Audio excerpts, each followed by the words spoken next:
When a baby elephant's world is shattered by the loss of her mother, she is left alone to face the vast, unforgiving wilderness, rejected by her own herd and struggling to survive.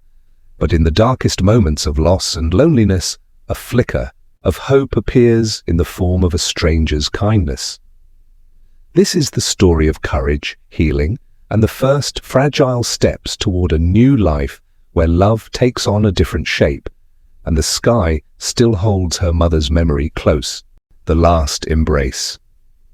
A heartbreaking farewell in the dust of the savannah. The sun had just begun to rise over the vast African savanna, casting long golden shadows on the dry earth. Birds chirped softly in the distance, and the breeze whispered through the tall grass, but the air was heavy, not with heat, but with sorrow. Beneath a lone acacia tree stood a mother elephant, her large, wise eyes dulled by pain. She was breathing heavily, her body weakened by age and wounds from a recent confrontation with poachers, and pressed tightly against her, trembling and unaware of the cruelty of the world, was her baby, Amara. Amara was no more than a few months old. Her skin was still smooth, her ears slightly oversized for her small frame, and her trunk clumsily curled as she tried to comfort her mother in the only way she knew, by staying close. She didn't understand what was happening. All she knew was that the warm, familiar heartbeat of her mother was slowing down, and the protective trunk that once curled around her with love now struggled to lift. Her mother, Mala, nuzzled her one last time, breathing in the scent of her calf, memorizing it. It was a mother's final gift, to let her child know she was loved, even in the face of goodbye. Mala let out a low, sorrowful rumble, one that trembled through the ground, echoing her pain and fear. Not for herself, but for the little life she was leaving behind. Amara nudged her mother's body, confused when there was no response. She let out a small cry, a high-pitched trumpet that cracked with fear. She didn't know why her mother wouldn't move, why the air around her felt so still, so cold despite the morning sun. The sky seemed to pause with her. Not even the wind dared disturb that sacred moment. A few feet away, distant members of their herd hesitated. They had heard the commotion last night. They had smelled the danger. But nature's laws were often cruel. They couldn't wait for the weak. The herd had moved on. And now Amara was alone. She lay down beside her mother's still, body curling into her as best she could. Her small frame trembled with each breath. The warmth she sought was fading. Her world, once so simple and full of love, had shattered in a single night. The first tear slipped from her eye, darkening the dusty earth. It would not be the last. And as the sun rose higher, spilling gold over the quiet plains, a new journey was beginning. One written in sorrow, but not yet devoid of hope. Amara's story had just begun, alone in the wild. A baby's cries echo through the empty plains, searching for warmth that's gone. The sun blazed overhead, unrelenting in its climb, turning the earth beneath Amara's small feet into cracked, blistered ground. Her tiny shadow followed her like a lost memory as she wandered aimlessly away from the place where her mother had taken her last breath. She didn't know why she was leaving. Something inside her just told her she had to move, perhaps searching for the rhythm of a heartbeat that once kept her safe. Each step was unsure. Her legs wobbled with every movement, her trunk dragging tiredly along the dirt, sometimes tripping over it. Every few minutes, she would stop and turn her head, ears flapping slowly, eyes scanning the distance as if her mother might suddenly return from behind the golden hills. But the only sound that answered her hope was the wind whistling through the grass. She let out another trumpet, smaller, sadder than before. It cracked midway through, the sound of a child calling into a world that refused to answer. She didn't yet understand that her cries were echoes, echoes of a bond broken too soon. The savannah, once a playground of scents and stories with her mother beside her, now felt like a vast, endless maze of unfamiliar dangers. Vultures circled above, drawn by the scent of death lingering behind her. Amara didn't know what they were, only that their shadows passed over her like warnings. Thirst gnawed at her. Her tongue was dry and her throat burned. The only water she had known was from her mother's side, warm and nourishing. Now there was none. She searched for the smell of moisture, for the damp scent of a nearby river, but her senses were young, untrained. The land offered no mercy. She stumbled on a small rock and fell to her knees, letting out a whimper, her legs too weak to carry her any farther. For a moment she simply lay there, eyes half closed, dust clinging to her eyelashes. If this was what life was without her mother, she wasn't sure she wanted it. Then, somewhere in the stillness, a soft breeze rustled the grass. It carried with it a faint sound, the distant rumble of elephants. Her ears perked. She stood again, wobbling, but determined. Maybe it was her herd. Maybe someone had come back for her. Maybe... She followed the sound, heart thumping with the tiniest thread of hope. But as she approached the edge of a dry riverbed, her little heart sank. The sound was fading. The herd had already passed, and they hadn't noticed her. Amara stood there, blinking slowly, her chest heaving. She was small, forgotten, and invisible in a world that moved too fast for a grieving baby to keep up with. As dusk fell, painting the sky with streaks of orange and violet, Amara curled beneath a bush, cold, hungry, and afraid. But within her, buried beneath the sorrow, flickered something fragile and precious, the will to survive. The stars blinked awake above her, silent witnesses to her solitude, and in that vast wildness, a baby elephant, who had never spent a night alone before, slept with dreams filled not with fear, but with warm trunks, soft footsteps, and the lullabies of a mother's heartbeat. Tomorrow she would walk again, the herd that turned away. Hope meets rejection as the orphaned calf is left behind. Morning crept slowly over the savannah, brushing the sky with muted hues of pink and gold. Dew clung to the blades of grass, and the earth, though dry, exhaled the soft breath of a new day. But to Amara it felt like just another day in a world that had forgotten her. Her legs ached. Her eyes, rimmed with dust and fatigue, scanned the horizon for movement. Her instincts, faint but growing stronger, whispered that survival meant finding the herd. Somewhere in that vast landscape were others like her, elephants with soft rumbles, strong feet, and warm trunks. Somewhere, she believed, was someone who would take her in. She followed the scent of trampled grass and the distant imprint of giant footprints. They were fresh. The herd had passed nearby. Her little heart beat faster. Driven by a mixture of desperation and fragile hope, she trudged forward, her ears flapping with exertion. Hours passed, the sun climbing higher, baking the ground beneath her tender feet. She didn't stop, couldn't. Her hunger gnawed at her, but her loneliness gnawed deeper. And then there they were, a cluster of grey giants in the distance, their silhouettes majestic against the haze, ears flapping, tails swaying, the familiar, soothing rumble of communication floated through the air. It was a sound that used to calm her, used to mean safety. With a high-pitched trumpet, Amara cried out, breaking into an awkward run toward them. Her trunk flailed, her legs stumbled, but she kept moving. She called again, louder, pleading. A few elephants turned, their eyes settled on her. Amara's steps slowed as she neared them, her body trembling. She approached a matriarch, an older female with large tusks and wise eyes. For a moment, their gazes met, and for a fleeting heartbeat, Amara thought, "This is it. She sees me. She'll take me in." But the matriarch's eyes flickered with something colder than Amara expected. hesitation, and then dismissal.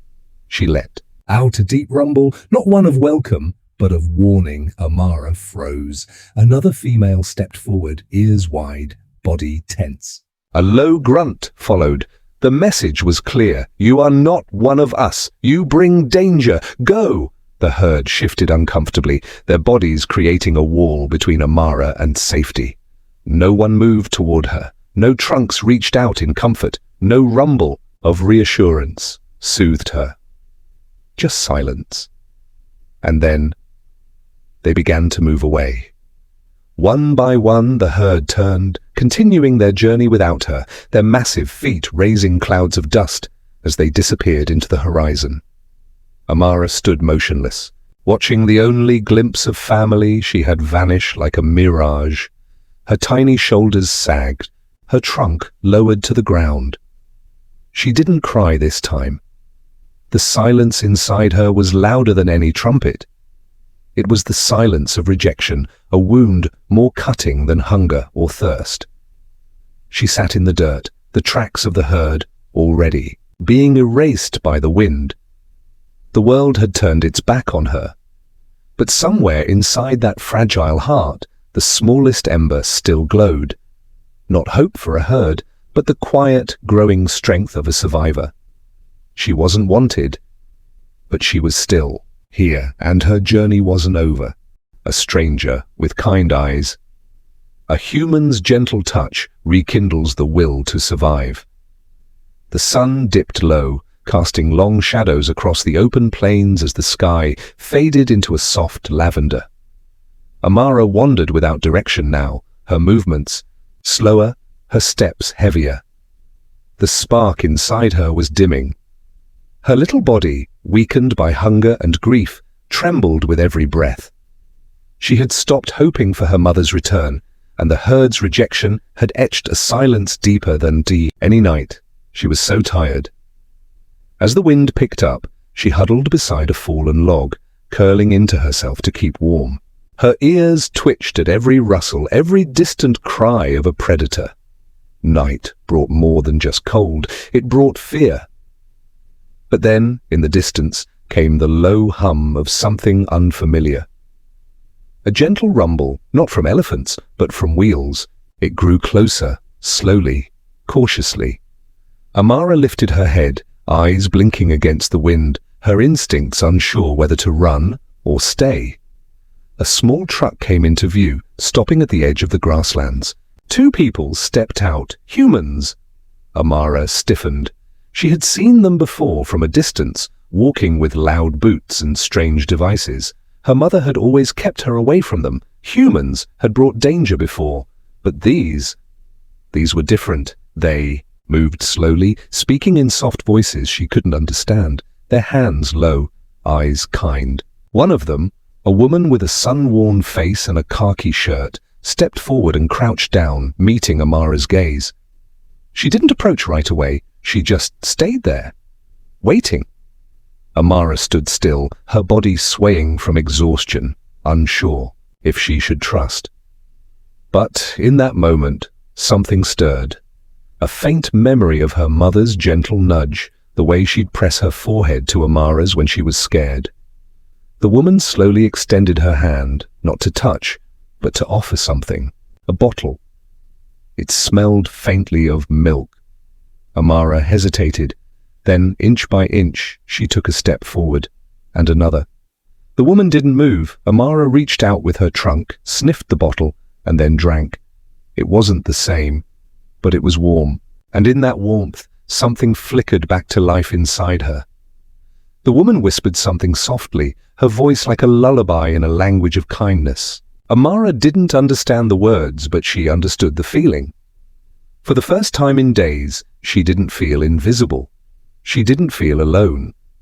As the sun slipped beneath the horizon, casting the world in twilight, Amara took another sip, and then another. She leaned gently against the woman, her body trembling, her eyes half closed. And just like that, for the first time since losing everything, Amara felt a small, unfamiliar sense of peace.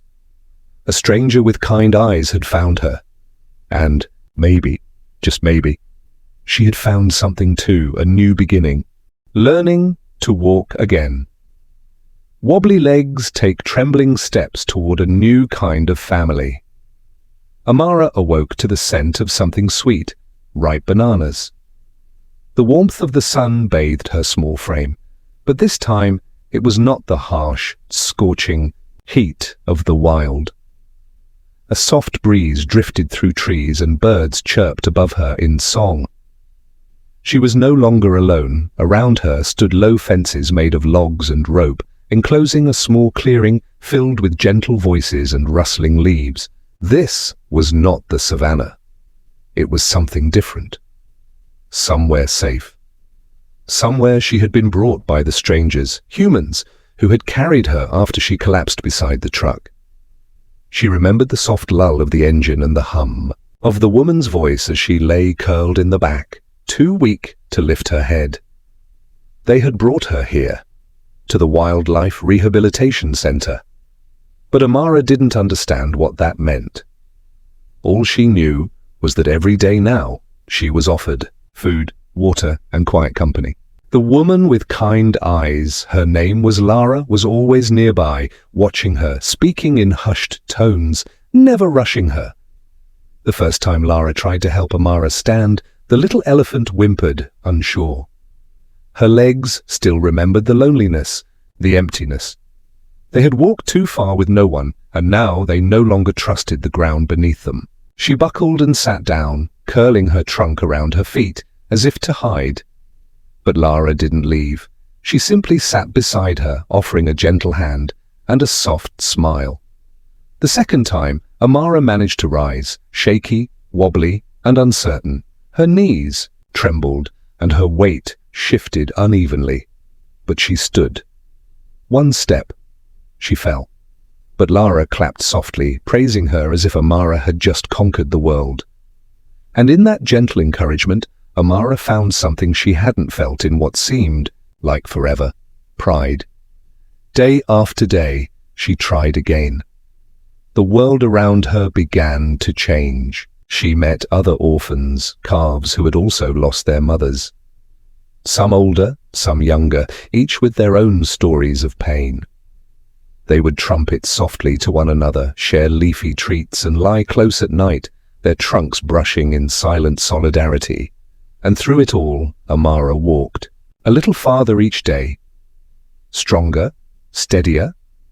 With every step, she wasn't just learning to use her legs, she was learning to trust again. Learning that love could return in a different form.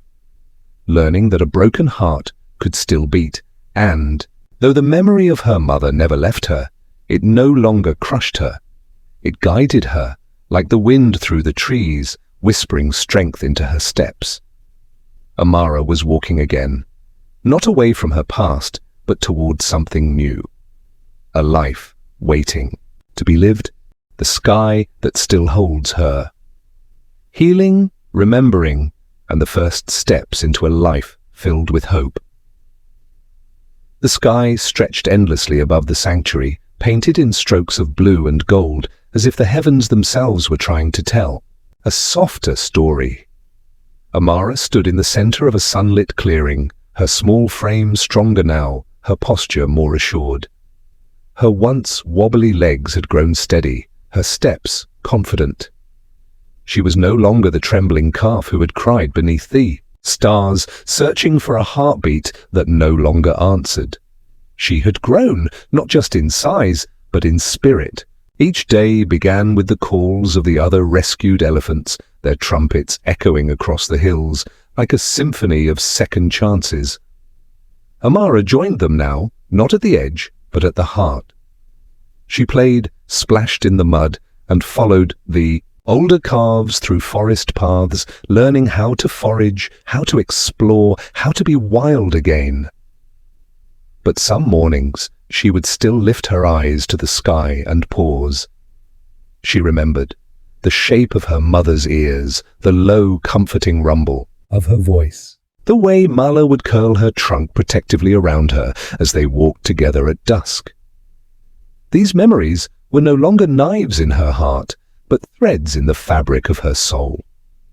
Lara, the woman who had first extended kindness to her, watched. From a distance, a soft smile always present when Amara passed.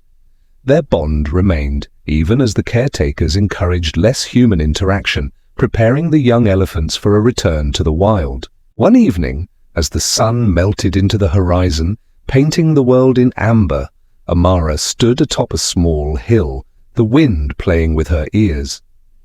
The sky above was vast and open, the same sky under which her mother once walked, under which she had cried, survived, and healed. She raised her trunk high and let out a trumpet, not one of sorrow, but of strength, of life, of hope. And somewhere, in that golden silence, it felt as if the sky responded, as if the clouds, the wind, the very air remembered Mala too.